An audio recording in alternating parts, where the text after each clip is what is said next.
van die buitetuiste land. Soos elke week, was hierdie week baie besig, opwindend en vol nuwe gebeurtenisse. So kom ons begin sommer dadelik. Op 15 April 2024 was dit Wêreldkunstedag. Die FHK vier ons Kinddramas kunsgalery wat binne 1 week 7 oorspronklike skilderye verkoop het. Dit na die kunsbedryf sukkel met galerye wat oral toemaak en kunstenaars wat spook vir 'n platform om hul werk uit te stal. Die Voortrekker Monument in FHK het in Junie 2023 hande gevat om die eerste kunsgalery in die geskiedenis in die Sinotaafsaal op 'n permanente basis te open. Daar is nou 14 kunstenaars wat tans deur Kinddramas uitstal. Onder hierdie kunstenaars is van Suid-Afrika se voorstes, soos Elsa Corneliussen, Luut Vink, Dawie Fourie, Gerard Petau en Kobus Moller. Gepraat van, daar is die week baie nuus van wat die FHK doen. Nou as jy iets weet van die FHK, weet jy dat hulle daar is om onder meer ons kultuurerfenis te bewaar. Afrikaner, dit is jou plig om die toekoms van jou kultuurerfenis te verseker. Die FHK het reeds in meer as 30 gemeenskappe reg oor Suid-Afrika FHK kultuurnetwerke waar helde in die gemeenskappe opstaan en inisiatief neem om die voortbestaan van ons erfenis vir die nageslag te verseker. Ons weet al lankal dat ons nie op die regering kan staatmaak vir enige iets nie. As ons iets wil gedoen het, moet ons dit self doen. En dieselfde geld vir erfenis. Maar wat van erfenis nog belangriker is nie net om self in te klim en te help en reg te maak en skoon te maak en te sorg dat dit volhoubaar bly nie. Maar ook om die opvoedingstaak daarachter te kan uitleef en te kan uitbou. Elke monument, elke erfenisterrein, elke stukkie Afrikaner erfenis in hierdie land het 'n storie en 'n geskiedenis. En om daai storie en daai geskiedenis vir ons kinders oor te vertel, verseker dat ons in die toekoms steeds hierdie erfenisterreine kan bou. In slegs die eerste kwartaal van 2024 het die FHK reeds 'n merkwaardige impak gemaak en die voortbestaan van ons kosbare kultuurerfenis help verseker.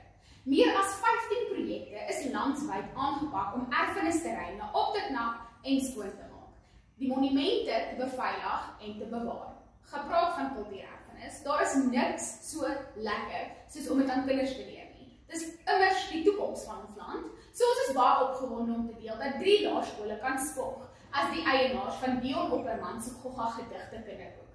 Jaarliks word internasionale kinderboekdag op 2 April gevier. Die geboortedag van die bekende kinderstorieskrywer Hans Christian Andersen. Ter viering van internasionale kinderboekdag het die FHK se inisiatief die Kinddramas kunsgalery Gogga gedigte, 'n ongelooflike en unieke gedigteboek met kleurryke illustrasies aan 3 Pretoria se laerskole geskenk. Die boek bevat pragtige illustrasies deur die bekroonde kunstenaar Johan Scholz, wat werklik die verbeelding aangryp en die Goggas op die blad byna lewend laat voorkom. Dit is Scholz wat hierdie skenking moontlik gemaak het deur die boeke aan Kinddramas beskikbaar te stel. Nou kan dit in klaskamers jong verbeeldings inspireer en vermaak.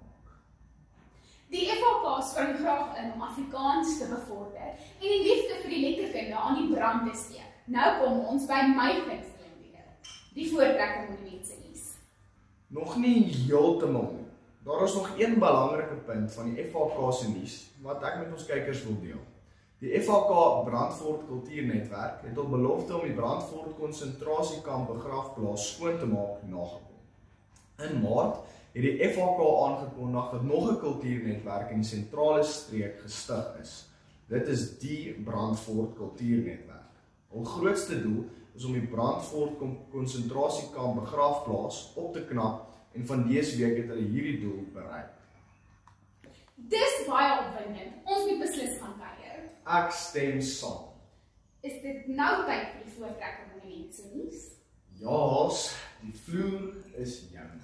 Die gewilde familierestaurant Buffelsfontein Beesboerdery het op 9 April gasheer gespeel vir hordes geskiedenisliefhebbers en die groot trek geskiedenis op 'n unieke wyse herdenk.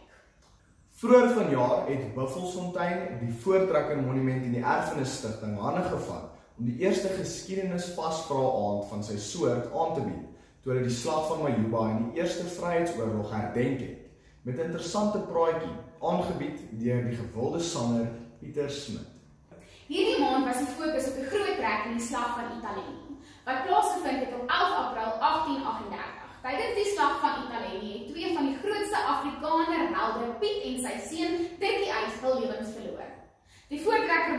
tydens die geleentheid verskeie historiese voorwerpe hier uitgestal.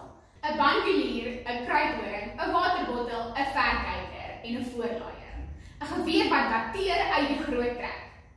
Dit is altyd lekker om die nuus vir julle te bring. So, dames en here, Tot 'n volgende keer, dan leer jy weer meer.